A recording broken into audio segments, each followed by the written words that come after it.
Hello दोस्तों, क्या रात के 2 बजे आपकी नींद खुल जाती है फिर नींद नहीं आती? क्या ये एक बीमारी है या एक नॉर्मल सी प्रॉब्लम है?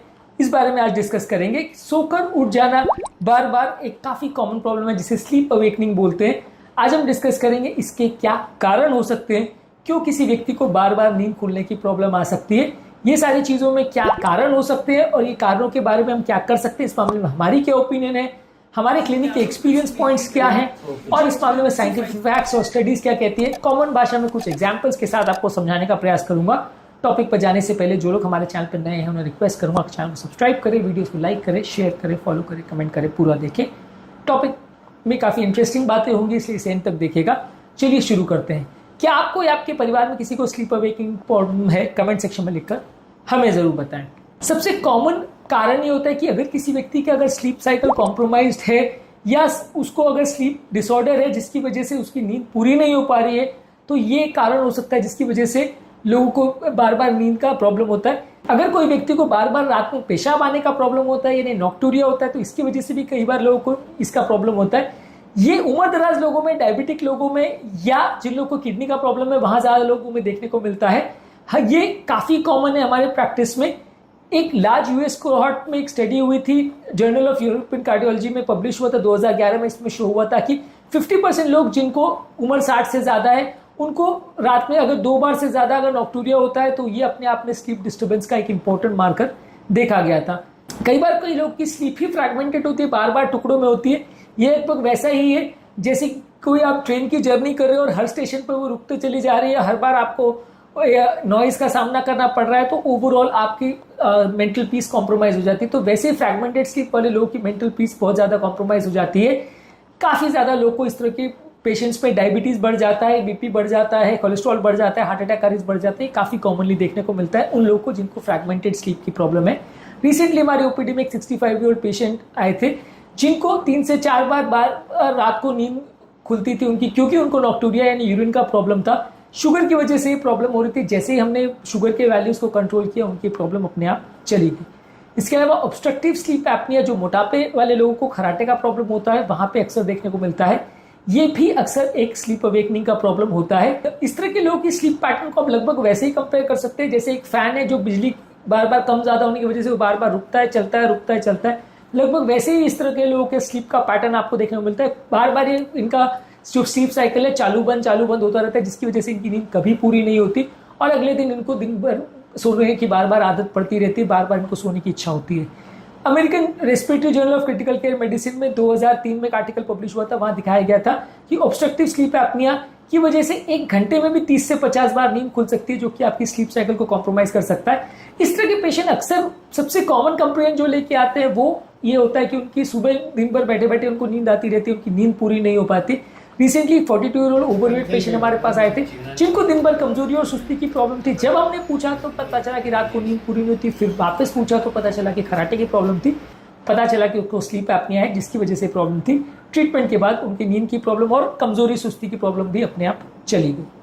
कॉर्टिसोल का सर्ज भी कई बार अगर होता है तो स्ट्रेस और एंजाइटी की वजह से ये भी आपकी स्लीप को कॉम्प्रोमाइज कर सकता है। ज्यादातर कॉर्टिसोल का पीक रात को 3 से 4 बजे के टाइम होता है, तो इस टाइम अक्सर लोगों को बार बार नींद खुलने का प्रॉब्लम होता है। 2008 में एक आर्टिकल पब्लिश हुआ था मर्लो एट अल का, जहां पे दिखाया गया था कि जिन लोगों का ब्लड में कॉर्टिसोल लेवल बहुत ज्यादा होता है उसको बार बार स्लीप अराउजल ज्यादा वैसे लोग को देखने को मिलते हैं।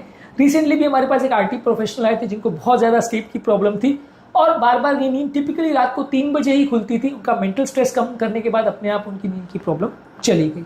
इसके अलावा गैस्ट्रिक एसिड रिफ्लक्स की वजह से भी कई बार लोगों को चोकिंग, खांसी और जलन का सेंसेशन होता है। रात को जब वो चित सोते हैं या सीधा सोते हैं तो अक्सर ये प्रॉब्लम ज्यादा देखने को मिलती है। डिस्टर्ब स्लीप का कारण डाइजेस्टिव प्रॉब्लम्स देखने को मिलते हैं।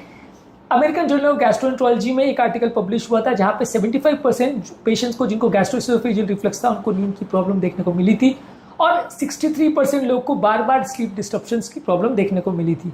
इसके अलावा डिप्रेशन और मूड डिसऑर्डर्स वाले पेशेंट्स में भी मिड स्लीप अवेकनिंग्स और आरईएम स्लीप पैटर्न डिसऑर्डर ज्यादा देखने को मिलता है।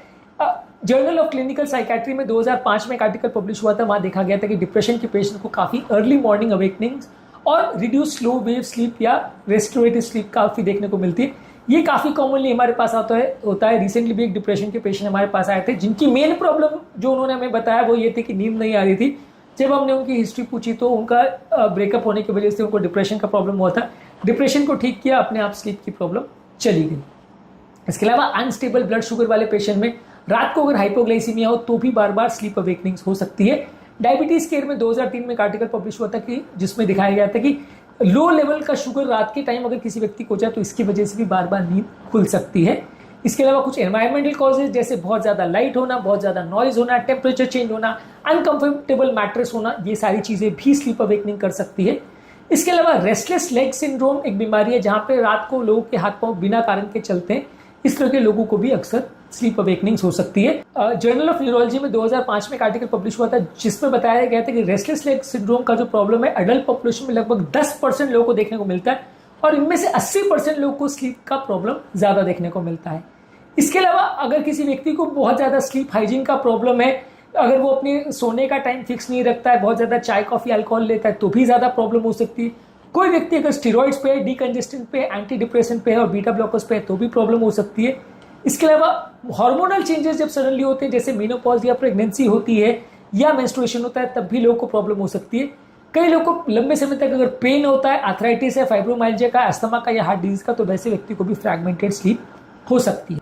आपके परिवार में अगर किसी को स्लीप अवेकनिंग का प्रॉब्लम है तो रात को किस टाइम ज्यादा नींद खुलती है और किस तरह का स्लीप अवेकनिंग का पैटर्न है, कमेंट सेक्शन में लिखकर हमें जरूर बताएं।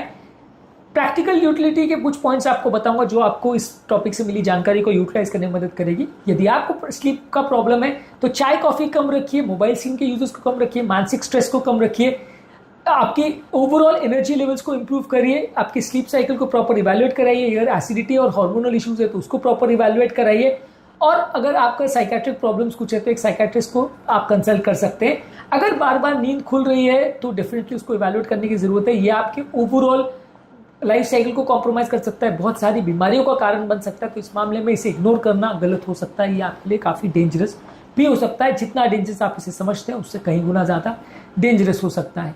यदि आपको आपके स्लीप अवेकनिंग का कारण इस वीडियो में मिल गया है तो कमेंट सेक्शन में लिखकर हमें ज़रूर बताएं। नींद सिर्फ एक रिलैक्सेशन नहीं, एक हेल्थ की थेरेपी है, इसे इग्नोर मत करिए। ये आपकी बॉडी के लिए उतना ही ज़रूरी है जितना खाना खाना या जितना एक्सरसाइज करना, यह आपकी बॉडी को और हेल्थ को उतना ही ज़्यादा अफेक्ट करता है, इसलिए इसे इग्नोर मत करिए। उम्मीद करूंगा कि आज के टॉपिक में कुछ नई बातें जानने को मिली होगी। जो लोग हमारे चैनल पर नए हैं उन्हें रिक्वेस्ट करूंगा चैनल को सब्सक्राइब करें, वीडियोस को लाइक करें, सेव करें। आपके कमेंट्स का हमें इंतजार रहेगा, कमेंट सेक्शन में लिख के हमें जरूर बताएं कि इस टॉपिक के बारे में आपको क्या लगता है या आपकी इस मामले में क्या विशेष प्रॉब्लम्स